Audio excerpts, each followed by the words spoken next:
To begin with, this case should never have come to trial. The state has not produced one iota of medical evidence that the crime Tom Robinson is charged with ever took place. It has relied instead upon the testimony of two witnesses whose evidence has not only been called into serious question on cross-examination, but has been flatly contradicted by the defendant. Now, there is circumstantial evidence to indicate that Mayella Ewell was beaten savagely by someone who led almost exclusively with his left. And Tom Robinson now sits before you, having taken the oath with the only good hand he possesses, his right.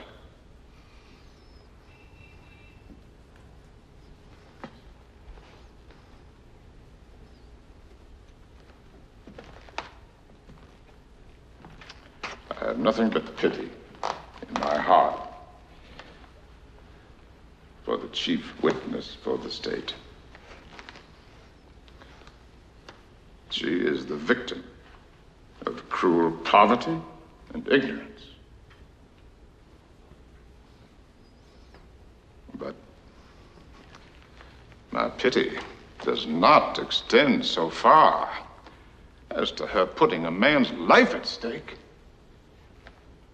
which she has done in an effort to get rid of her own guilt.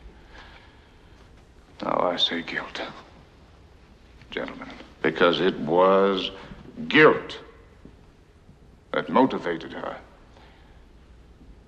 She's committed no crime. She has merely broken a rigid and time-honored code of our society.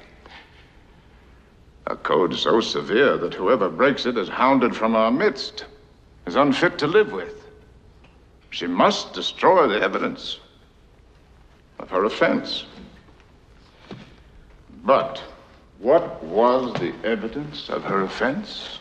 Tom Robinson, a human being. She must put Tom Robinson away from her. Tom Robinson was to her a daily reminder of what she did. Now, what did she do? She tempted a Negro. She was white, and she tempted a Negro. She did something that in our society is unspeakable. She kissed a black man, not an old uncle, but a strong, young Negro man. No code mattered to her before she broke it, but it came crashing down on her afterwards.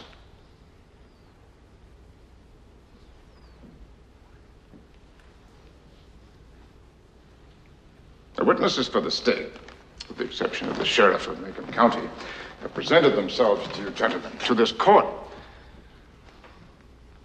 in the cynical confidence that their testimony would not be doubted. Confident that you gentlemen would go along with them on the assumption, the evil assumption, that all Negroes lie, all Negroes are basically immoral beings, all Negro men are not to be trusted around our women. An assumption that one associates with minds of their caliber, and which is in itself, gentlemen, a lie, which I do not need to point out to you.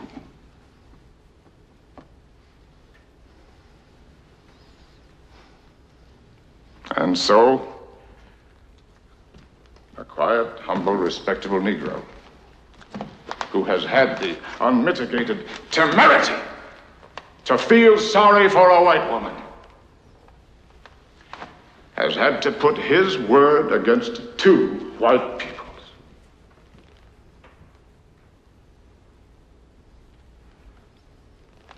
The defendant is not guilty. But somebody in this courtroom is. Now, gentlemen,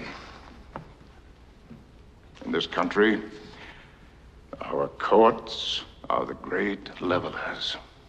In our courts, all men are created equal. I'm no idealist to believe firmly in the integrity of our courts and of our jury system. That's no ideal to me. That is a living, working reality.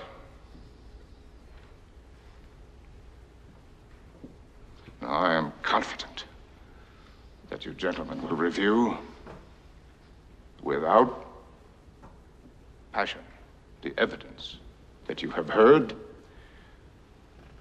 come to a decision, and restore this man to his family.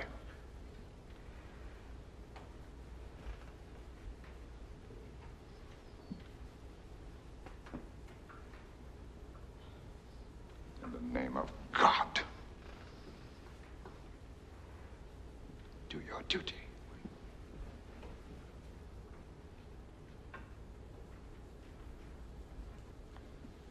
In the name of God, believe